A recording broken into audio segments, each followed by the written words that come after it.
Coming up, the New York Football Giants submitted one waiver claim and got that one waiver claim player. They also signed a couple of practice squad guys. We take a look at the roster, who is now in the group of 16 that could be called up on Sundays, and also how Joe Schoen saw it all playing out. Where is our confidence level following the waiver claims and some impending free agencies to pursue as well? We dive in coming up next.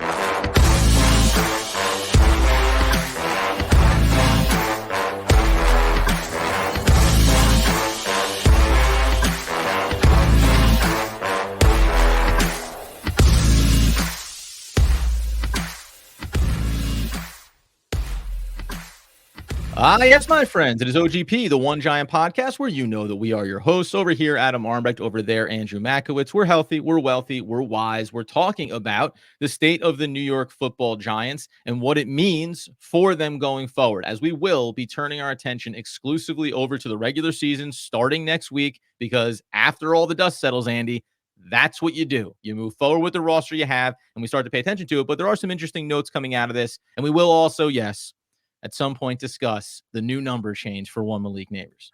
Adam, we're like a week out from football actually starting. Now, the Giants aren't playing for a few more days after that, but we're getting close. And so all these different roster moves, the final tweaks of, Joe Schoen putting his fingerprints on this 53-man roster, like over the next day or so, we're going to know what the team looks like going into that week one game against the Vikings.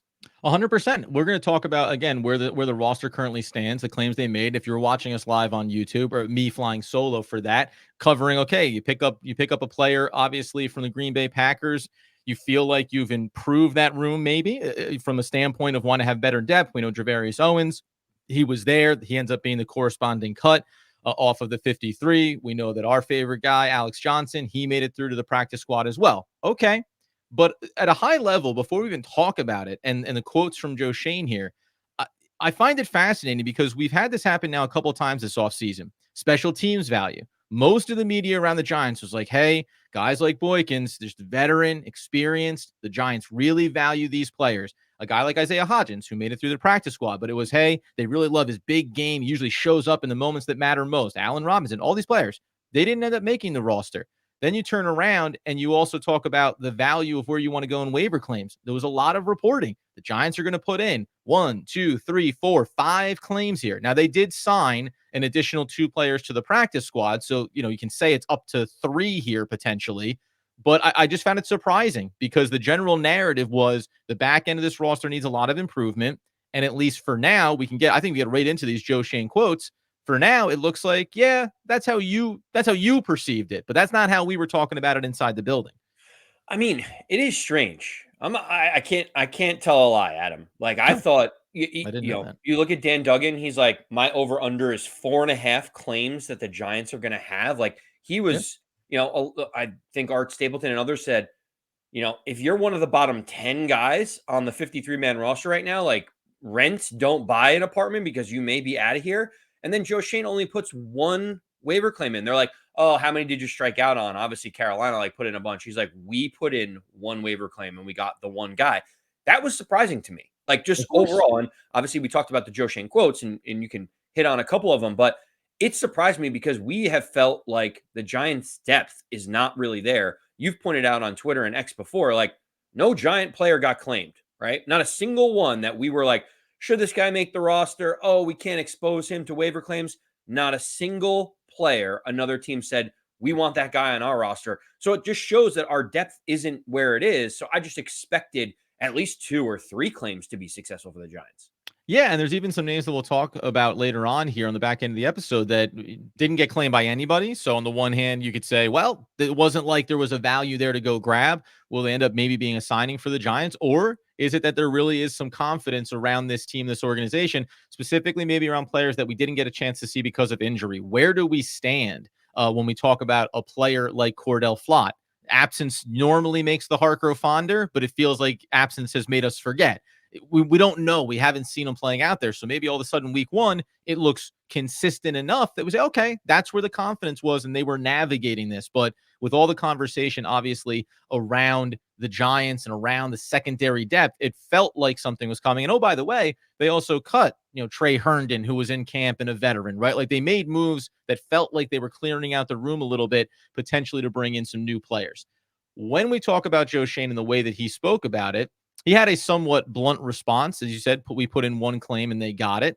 But why did the Giants not claim more players was the question asked following the waiver claim period. Sometimes it's fantasy football. People aren't cutting good football players. Good football players aren't going to get out there. You're not going to put in 15 claims across the league that are going to change your roster. He went on to say, a lot of times it's depth players that come in and, again, get you through the season, or a depth safety if an injury occurs and they have to go start. You're looking for those guys.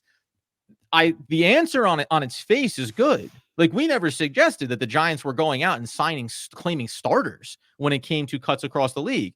The suggestion was, here are the areas across the roster that need depth improvement, and you can go find some of those guys on waiver claims. We also saw, as I mentioned yesterday on the live, we saw teams that executed a handful of trades before it came to the claim period. You had a former captain of the Rams get traded prior to claims, probably because you didn't want to risk him having to go through it before you could get your hands on him. Okay, so there are those things that happen. This isn't like an overreaction negatively. Hey, if you have confidence in the roster you've constructed, I can appreciate that. But I stopped short of, no one was telling you to go out and claim starters, or no one was expecting that, any reasonable fan. But saying you need some depth, or you just want to make sure you have some competition going towards the regular season, that I think is worth having a discussion point. I'll ask you, do you think that this is, and we're going to do a deeper dive on where the roster stands right now, but do you think that that decision-making process is also predicated on a lot of this roster now are, quote unquote, our guys that we drafted, that we've been developing, and we are banking on our guys that we scouted and believed in coming through for us this year? Well, so Joe Schoen talked a little bit about why I only put one claim in, and he said people aren't cutting good football players. And then he kind of spoke on the other side of his mouth, and he said maybe some, and this is a direct quote from Joe Schoen, maybe some vets that get cut. I've got experience with that. Again, Nick McLeod is still here. He's a valuable role player for us. Jason Pinnock is now starting for us. Tyree Phillips started games for us. History says you can find some good football players during this time. Right, so it's open. Like, I'm like kind of not understanding what he's saying, where he's like, you're not going to put all these claims in, but you can definitely still get good football players. It's like, well, it feels like the two things that he's saying are in conflict with each other, and I can't really rationalize it. The players, and again, whatever, but the players that are getting claimed aren't anything more than depth players on your roster. That's point one. His second point is, though, but when teams claim those only depth players to put on their practice squad or maybe the roster, then other players will get cut. And those players are the players that'll be better. Now, to be fair, he has claimed guys that have worked out for the Giants. So I do understand where he's coming from of, hey, you don't want to jump in and claim guys just because, right? You rush out to go get a player X, Y, or Z. You put a claim in for him, and now you have to make a decision about guys that you want to have on your 53 or practice squad spots. That part I appreciate. But part of me would say, so take your process the step further and identify the same thing you're doing. Once guys get cut and you find these valuable players, Nick McLeod is a great example. Go do that sooner. There has to be, 2 or 3 players within the waiver claim period that you could project in the same way. Whether or not that works out, whether or not you're only talking about guys you're going to put on your practice squad and reshuffle what that order looks like, we'll talk about that in a second. That's fine. So I think there's just something, there's a little bit of apprehension right now, I think, in the fan base and with you and I around what we're seeing, what the messaging has been, and where this team truly is. And there's been a little bit of sentiment that Joe Schoen at times has looked like he's been that half a step slow on where he should be in terms of some of the decisions. But again, proof in the pudding. We let's get to Sunday football. I don't want to be I don't want to overstate it here on August 29th. And I do agree with Joe Schoen that, like, it's very rare that a time like this, a bona fide starter at a reasonable price in your salary cap range is available for you to pick up. So, like, I understand the sentiment that he had there, but we still feel like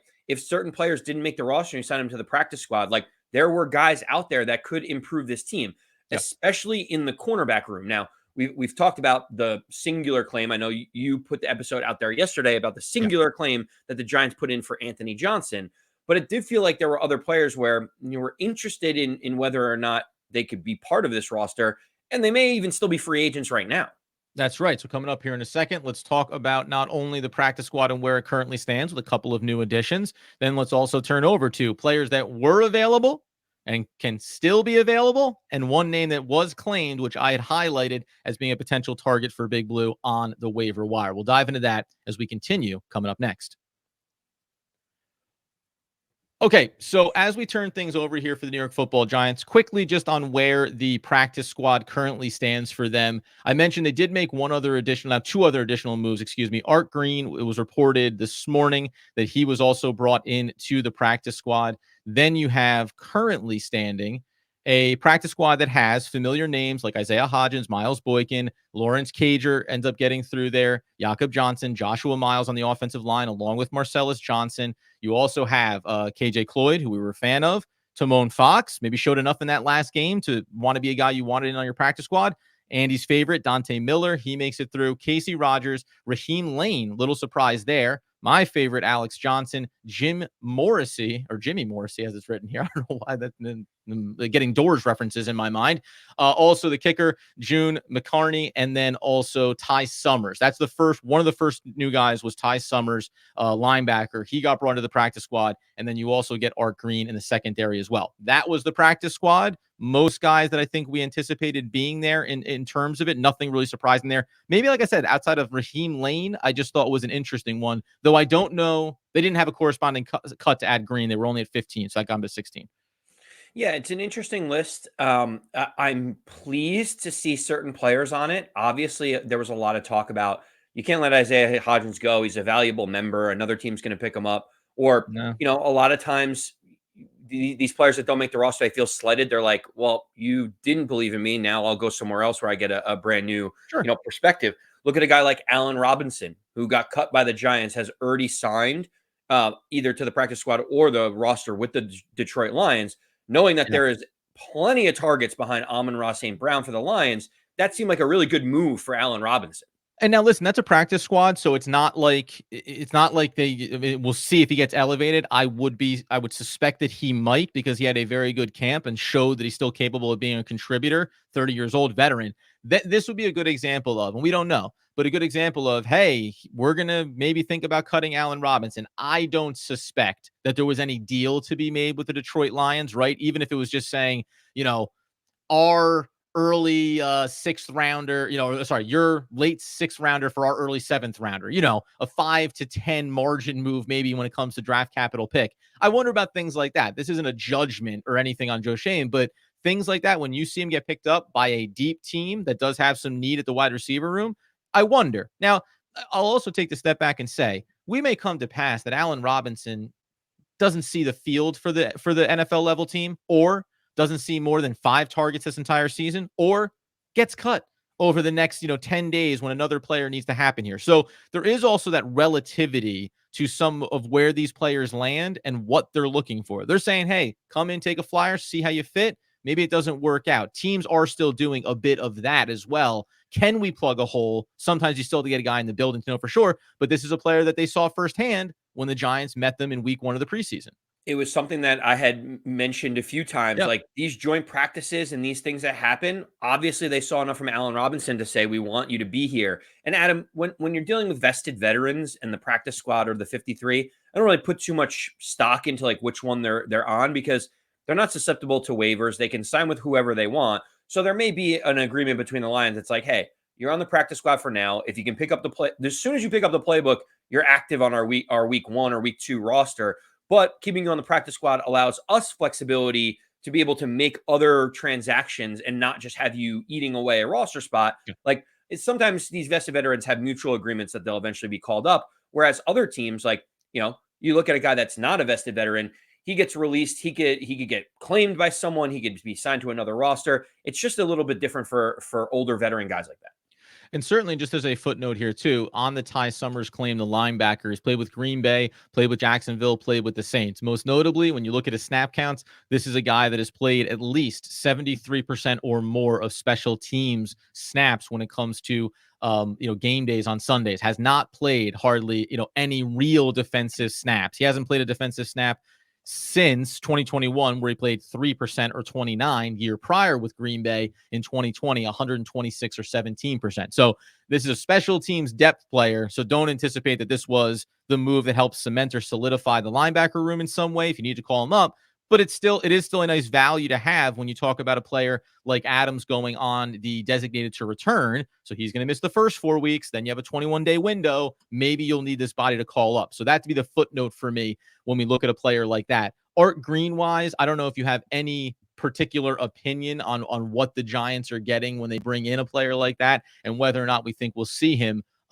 He did play in 11 games in 2022, had 49 tackles, 8 pass breakups, 3 tackles for a loss, 2 interceptions. There are some things here that you can like about him. Obviously, he's still just 24, like a little over 24 years old, 6'1", 200-pounder. Like there's something here that's worth taking a look at if you're the Giants. Who can forget the legendary Art Green playing it for the Hutchinson Blue Dragons in That's college, right. Adam? That's right. Obviously, when you go deep into the scouting bag, you go back to his film from 2018 with the Hutchinson Blue Dragons. And Adam, my question for you is, where is Hutchinson on a map? Do you think you have any idea where that is? Hutchinson, Minnesota, because that's where the tight end plays, which has a very similar sounding last name. It's obviously Kansas. Obviously, it was always Kansas. I mean, I can't believe that you didn't really dip into your bag of tricks and figure out that Art Green played at Hutchinson. You know what I should have done is that, like, all of these, because he played, these are things, with Houston he played, these weren't NFL stats. All of those teams in the UFL, USFL, they're always in the lower belt. It's always southern areas, states that have some of these other teams, but shame on me. Yeah, no opinion here. Obviously, we got to dig in a little bit more. It's, I mean, let's be honest. It's much more difficult for us to even have a sense of a guy that was a fringe practice squad player for somewhere else that wasn't having huge accolades or didn't get much playing time. He's relatively new to the system, so it makes me think. I'm curious, like, who was the person that stood up in the scouting room for the Giants and was like, "I have watched this film. This is something that we can work with." Like, I'm interested to see what the Giants end up doing. Is it just a body, or is it something more than that for the Giants? Here's what I'll give you, and this is not, I'm not telling you this is my opinion on it. This is his draft profile coming out, care of NFL.com. He was a draft projected 7th rounder, a 5.64 grade candidate for bottom of the roster or practice squad. One thing he can tell you is that he had a blazing 4.36 40-yard dash at his pro day. So for a guy that is 6'1", and talking about playing at the cornerback position, quality, size, and strength, plays as a press corner, smooth feet, displays burst and quickness, and able to constrict catch space with his frame and active hands. He does allow separation opportunities at the break point. He doesn't utilize the athletic gifts enough, and he's too complacent in getting where he needs to be. So it's also a poor run defender, but I never really care about mentioning that when it comes to cover cornerbacks as being like, hey, great, if you can do it, you can do it. Cover the guy downfield. Maybe what we see in that write-up there is a guy whose potential is not being maximized. Okay, you know what I mean? Like, let's get you in the room. Looks like you have all the natural skill sets. How do we get you to grind it out on practice days and maybe see some quality? So, all right, worth taking a flyer on. Can't say any less or more than that when it comes to a player like Art Green or when it comes to an experienced veteran special teamer like Ty Summers. Coming up here, though, let's talk about available free agents. There was one in Lewis Schoen who was available. Maybe he'll be close, and we can still get eyes on him, even if not for the New York Football Giants. Other names that certainly they should keep a look at here as we wrap up today's OGP. All right, Andy. We're not overreacting. The waiver claim, singular, was the waiver claim. The other 2 additions to the practice squad, it is what it is. Now we talk about where do we stand from a free agency standpoint and players that maybe the Giants could just outright sign, which, by the way, is a factor in all of this as well. Depending on when a player was drafted and the contract that he signed to, you don't want to put in a waiver claim and have to pay that guy whatever the money may be. If you let him get all the way through, now you're just negotiating 1-to-1. A player that I had mentioned as far as cornerbacks go, I know you mentioned Fairley with the Tennessee Titans because of familiarity with the system. I mentioned a player like Lewis Schoen because, hey, The pedigree is there. Okay, it hasn't worked out. There's been injuries, but worth taking a flyer. No one claimed him, and now he ends up signing. He'll be playing in New Jersey, potentially on Sundays, but for the New York Jets. The Jets end up getting him on the practice squad, and they actually cut a cornerback in their room initially. So interesting that they still go and get him. We still do have, though, Farley is out there, Fairley, excuse me. And then CJ Henderson, who I'd mentioned as well, he's still available too. So there are options if the Giants want to add an additional player into that secondary.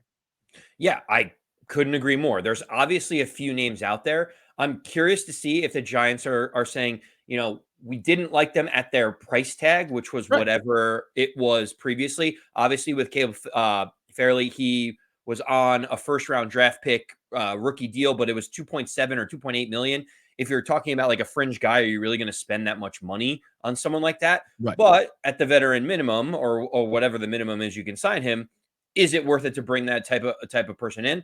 I think the Giants should obviously explore that. So for me, it's still a name that comes to mind as one that the Giants should be looking at. For sure. Now, in terms of other guys, I think Henderson for me is the player that I would look at out of the two. A little bit more of a background, a little bit more of a track record, certainly. And then the other player, which you mentioned here before we started, was Desmond King. Now, this is also going on the veteran side, over 29. He'll be 30 years old in this upcoming season. My question mark and concern, specifically when it comes to secondary players, is that age fall off. Yesterday, when we were doing the live, some people threw up, oh, should they reach back out to Adoree Jackson? Should you think about veteran X? Someone mentioned Howard, who's a free agent right now.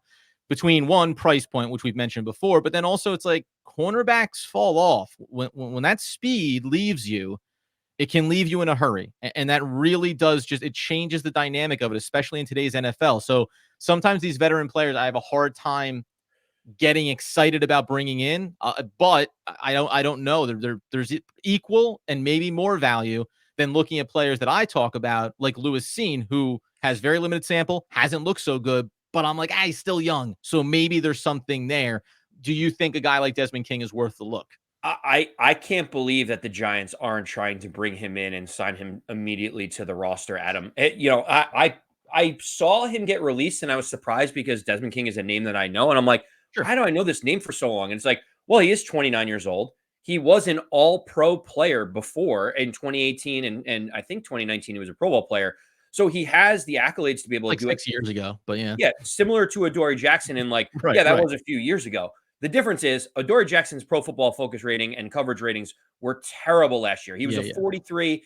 People can argue that Wink put him in the slot. He was against quicker corners. He's better on the outside, being more physical. Sure, that's fine. Desmond King has had back-to-back 70-plus Pro Football Focus ratings in 2023 and 2022. So the difference between Adoree Jackson and Desmond King is one player's performance fell off a cliff. The other one has still been relatively consistent as a contributor. Sure. And so on top of that, Adam, we know Gunnar Olszewski, who we both felt was going to make the roster if healthy over Isaiah McKenzie, which it seems like he is trying to make it to week one. But Desmond King also has punt return capabilities. Like he is one of those guys. If Joe Shane's talking about special teams value here and there, he's a guy that fills the cornerback role for you immediately, has a veteran presence, and also can fill in a pinch in punt returns. And it's not like you're throwing Eric Gray out there who's never seen a ball 40 yards above his head. So for me, like this checks all the boxes. I'm going to be fascinated to find out where Desmond King signs and how much he signs for. Is it more about getting the last paycheck, or is it more about which team gives me the best opportunity to get a ton of snaps? Because if it's the latter, the Giants are a perfect fit for Desmond King.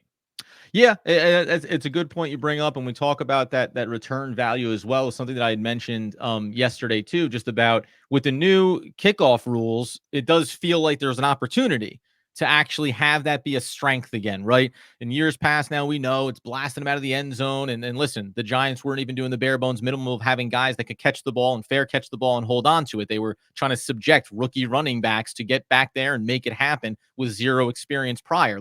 So you need to have a guy no matter what, but there actually is an opportunity to make some hay there. So I do find that one interesting. And certainly you talk about by whatever metrics you can, King has still been a contributor. And I think it's a good distinction to make relative to other veterans, same age range. Yeah, but have they been doing it recently? Like it does matter if you've still been playing and playing consistently. Anybody else before? Yeah, go ahead.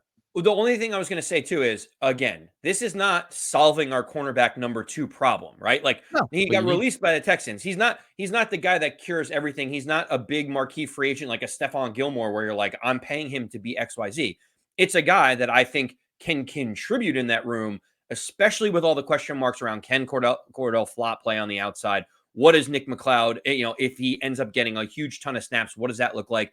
I think you can accurately say Desmond King can be put in the mix and at least potentially be one of those players that could get some playing time. And I think if you brought in someone like that and Cordell Flott won the job and earned that job on Sundays, then it actually would be a nice confirmation, right? Like, Yeah, hey, great. great, Great. great. Like Cordell Flott is at least looking like he's going in the right direction. All of this to say, this isn't negative. It really isn't. It's just, I think sometimes premise versus what you end up seeing happen, you have to recalibrate yourself. So if the Giants are sitting here right now, at least on August 29th, saying we mostly believe in the depth that we have, and there is some youth there is some familiarity with the system, okay, then let's go ahead and trust that and see what happens going forward. But there still is time here for some changes to get made for Big Blue. Last thing that we will talk about, Andy, right now. Go ahead, take the wheel. Mikhail, boy, came so close to having a clean show, but then you blow it right at the end. When we talk about Malik Neighbors, you were waiting to hear. Everyone's waiting to hear with bated breath what his new number was going to be. In the end, the first ever NFL retired number is now unretired for Malik Neighbors to be number 1 in your playbook and number 1 in your heart. Malik Neighbors will now wear jersey number 1. Obviously, some people care about the jersey numbers or which jersey people are wearing or what color, what is the road uniform going to look like for this game. So for those people, we're going to have a 2-minute little thing. Malik Neighbors is wearing number 1. You can now go buy his jersey. Obviously, that's a challenge. Like if you're someone that's like, hey, I had a Saquon Barkley jersey. I need to find a new Giant that I can get a jersey for. Malik Neighbors seems to be someone that is going to be A, really good, and B, is going to be at least around for a few more years. And so now you have confirmation he is going to be number 1. And Adam, who can forget who had the jersey that was retired at number 1? I mean, obviously, just right off the tip of your tongue, it was Ray Flaherty, right? Yeah. You knew that, no questions asked. And you're like, oh, he definitely was a contributor in my lifetime when he won the championship in 1934. In 1932, he led the NFL in receptions, receiving yards, and receiving touchdowns. Is in the Hall of Fame. It's just one of those guys that obviously, Malik Neighbors had to go ask for permission. It is really funny, but the Giants, all joking aside, the Giants are running into a problem where like single digit jersey numbers, they've retired like almost all of them. And like when you restrict players at certain positions to have to wear numbers in certain ranges, like what are the Giants supposed to do? Like there's only like 2 or 3 numbers that these guys can wear. I know it's a silly thing, but like this was eventually going to happen because you can't just retire all single digit numbers and not let the Giant players play it. I just don't know. Why not play? Like he could have played in 46.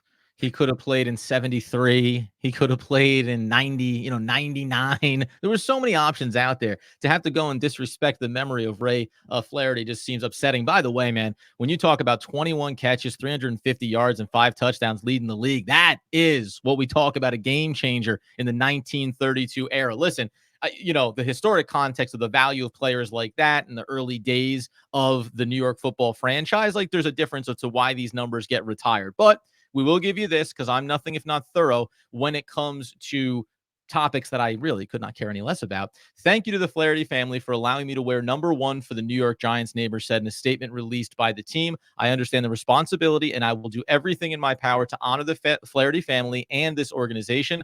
I will wear the number with great pride. Can't wait for the season to start.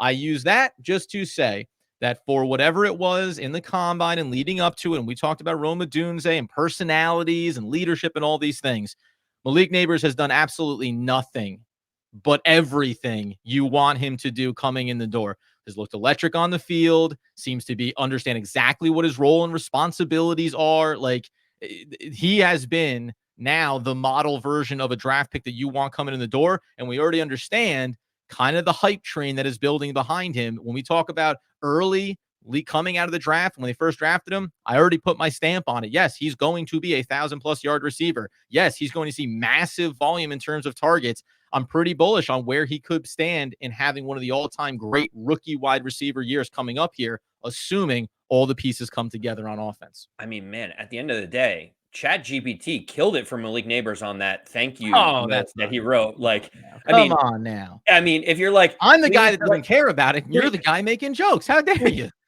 Please write me a 3-sentence of how appreciative I am that someone is unretiring my number.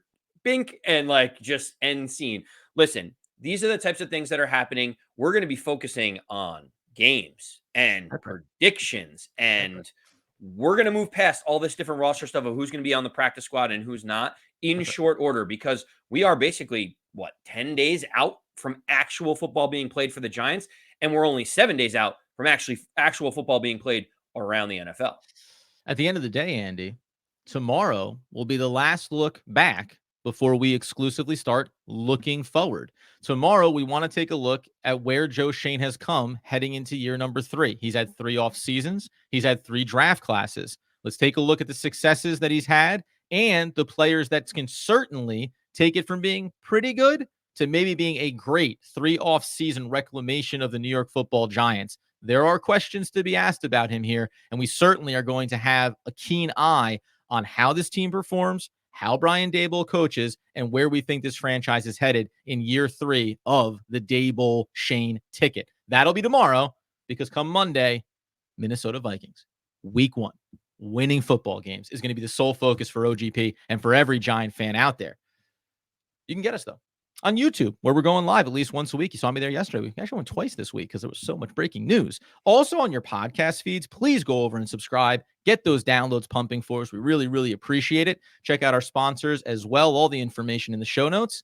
But until the next time, until the best times, as Andrew Makowitz would want, need, and nay, demand the people know.